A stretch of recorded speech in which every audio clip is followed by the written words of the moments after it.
Hi there, and welcome to the Anita Chat podcast. I'm your host, Anita Rombo, and this is the podcast for growth-oriented women to have authentic, real talk. Nothing is off the table here, but as an intuitive self-relationship coach, you'll find the content gravitates towards mindset, intentional action, spirituality, and all things wellness. So if you're ready to learn, laugh, show up, and glow up to be the best version of yourself, grab your favorite bevy, settle in, and we've got lots to chat about. Hello and welcome to another episode of Anita Chat. I hope you are doing well. Today I want to spend some time talking about purpose, more specifically what it is, how to find it, why it's important, and I want to cover some myths associated with purpose as well. And the reason I really want to dive deep into this topic today is, for me anyways, and maybe you can relate to this too, I'm assuming you can.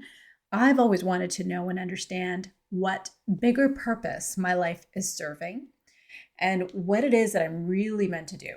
So thoughts about what I was going to be when I grow up were always on my mind ever since I've been a little girl. And I really do firmly believe that we're all existing on this planet because we have a purpose. We have gifts to share, we have wisdom to share, and we all have a unique contribution to make in this world. And so that is our purpose. And understanding what that unique contribution is and harnessing it for the power of making ourselves and the world a better place as a result of it, that has been what has always fueled me. I think over the past few years especially, many of us have had the opportunity to stop and think about our lives and make some drastic changes. The pandemic really enabled us to go within and do some deep reflection and soul work. And so for many, people realized that they wanted more, that they were done with settling, that they wanted to create impact, and that there was also this realization that life is incredibly short and can change in a fleeting moment. And so in my coaching practice, especially, I'm seeing a lot more focus and conversation around purpose. So purpose is our sense of why, and it gives our lives meaning. And that in turn helps us stay focused and motivated, especially when things get tough. And studies have shown that people with a strong sense of purpose or meaning tend to live longer, healthier, and more fulfilling lives. We all want to feel fulfilled. So it's no surprise that many of my clients are on this elusive quest to find their purpose. And through my interactions with them, purpose seems to be this mysterious concept that has a lot of pressure put on it. My goal-getting, high-achieving clients want to know today what they're meant to do, and they don't want to waste any time finding it and embodying it. And sometimes they have no clue where to begin. So when it comes to finding purpose, I often tell my clients that you don't have to go out looking for your purpose. You are your purpose. So you have to look within. And as a soul strategist and success coach, I spend a lot of emphasis on doing the deep work of identifying our values, making sure that we are in alignment on a mind, body, and soul perspective. And that inner work is what brings the external success, with the bonus of not just achieving accomplishments and accolades, but actually feeling lit up and excited and happy and aligned by it. So think through to, what are your values? What is it that excites you? What is it that you really care deeply and passionately about and brings you joy and fulfillment? And what are you naturally good at? What are you gifted at? What do people say are your talents or strengths? And when you marry the two, something that you're good at and something that you care about, you find things that are in your zone of genius. And if you aren't sure what that could look like, ask others around you.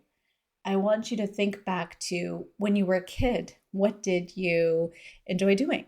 Oftentimes when we are younger and not encumbered by obligations or responsibilities or even expectations of other people to an extent, our natural gifts and abilities and things that we enjoyed had an opportunity to really shine through to the surface. I think also when it comes to purpose, it's important to stay open-minded and curious and try new things. As we continue to evolve through our life, so does the things that we might find joyful and meaningful and fulfilling. Through staying open to new experiences and ideas, you may discover something that you didn't know about you, that you're truly passionate about and that you're good at. And again, that forms that zone of genius. That could be that special sauce, that ability or talent that you used to change your life and impact the world around you. So now we've talked about what purpose is, why it's so important, how you may potentially find it. I also want to talk about some common misperceptions that I've encountered in my coaching practice when it comes to purpose. The first being that purpose is static. I really want to emphasize that as we grow and evolve, so too does our purpose, the things that give us deep meanings, the things that interest us. And so we don't have to cling tightly to the idea of once I find my purpose, that is it. That's it for the rest of my life, and hold it too rigidly to our heart. That's also part of the joy in trying new things and staying open, right?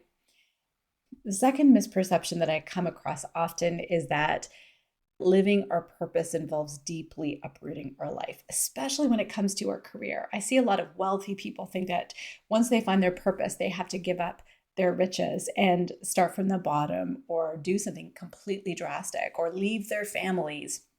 I'm going to reassure you by saying that you can embody your purpose every single day. And it doesn't necessarily mean that your life has to change. And it doesn't necessarily involve grand uprootment. So when you find something you enjoy and you take action towards it, chances are you're going to make that more a part of your lifestyle. You're going to enjoy it very much. You're going to see the benefits of it. So let's say, for example, it's a yoga practice. You tried it a couple of times. You really enjoyed it. You found peace through it. And now you have a regular yoga practice. Maybe you may move from having a regular yoga practice to then teaching others to find themselves and find peace through their yoga mat by becoming a yoga teacher, right? That could also be an evolution of that purpose, but it doesn't necessarily need to be. It could just be as simple as you showing up on your mat every day. Maybe you found yourself through the power of your own writing and sharing of your story, and your job or purpose is to help other people to find themselves through the gift of writing, or inspire other people to use their voice, or change the world through sharing of your story. So finding and embodying your purpose doesn't necessarily mean making big swooping changes into our careers or personal lives. It can just simply mean making time for the things that we love. Perhaps our purpose is to show up as a present and engaged parent, a loving partner, or a good friend. Those are also examples of us embodying our purpose. And notice that purpose doesn't have to come in the form of our employment. That's another thing I hear often. A lot of people equate purpose to their work, and purpose is your life's work, but your life's work doesn't necessarily have to be your employment or job or work. For some it may be, but for others it may not, and that's okay. Next, I want to say, if you had this deep feeling or calling or thinking that you finally discovered your purpose is XYZ, great. Just because you feel that you have now found it, that you've now discovered your purpose, I want to emphasize that that doesn't necessarily mean that living it and embodying it is going to be easy. Some people question whether they found their purpose the minute that things get tough. And I want to repeat that one again because it's a very important point. So just because it's your purpose doesn't necessarily mean it's easy. Because like everything that we pursue, our dreams, our goals, our ambitions, our purpose, there are times when things feel easier and there are times when things don't. You may even feel some imposter syndrome or big doubts when it comes to living your purpose. Say you wanted to share your wisdom through a YouTube channel, or you wanted to become a social media influencer, or start up a new charity to raise money for a cause that you care deeply about. You may feel like there's a million other YouTube channels out there, or influencers, or charities. And while that might be true, know that our purpose is as unique as our fingerprints. The pleasure, the excitement, the passion, the fulfillment we feel when we combine that with our own unique strengths makes us different in the pursuit and embodiment of our purpose. So no two YouTubers, for example, are alike. And while you may feel that doubt, that comparisonitis, that perhaps this isn't your unique path, I want to remind you and encourage you to stay the course and keep going.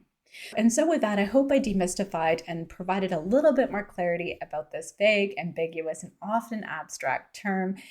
Honestly, it's all about leaning into our joy, leaning into ourselves, and if you are tuning into this episode around the time that it goes live, I am hosting a free masterclass on March 8th, 2023, entitled The 5 Steps to Living Your Dream Life, even if you aren't sure what that looks like or where to start. And that might be a great way to discover and tap into your purpose. If that interests you, check the episode description where you can find the link to register for that free masterclass.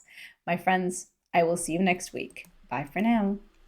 Thank you so much for tuning into this episode of the Anita Chat podcast. If you haven't taken a minute to leave a review, I would absolutely love to hear from you. All you need to do is to search for the show, click your star rating, and type in a few words. Also, if there's a specific topic you'd like to see covered in this podcast, if you'd like me to be your coach, or if you want to just chat, feel free to send me an email or shoot me a message through my IG, which you'll find in the show notes. The show notes will also contain any links to the freebies that were referenced in this episode. Until next time, friends, it's been great chatting with you.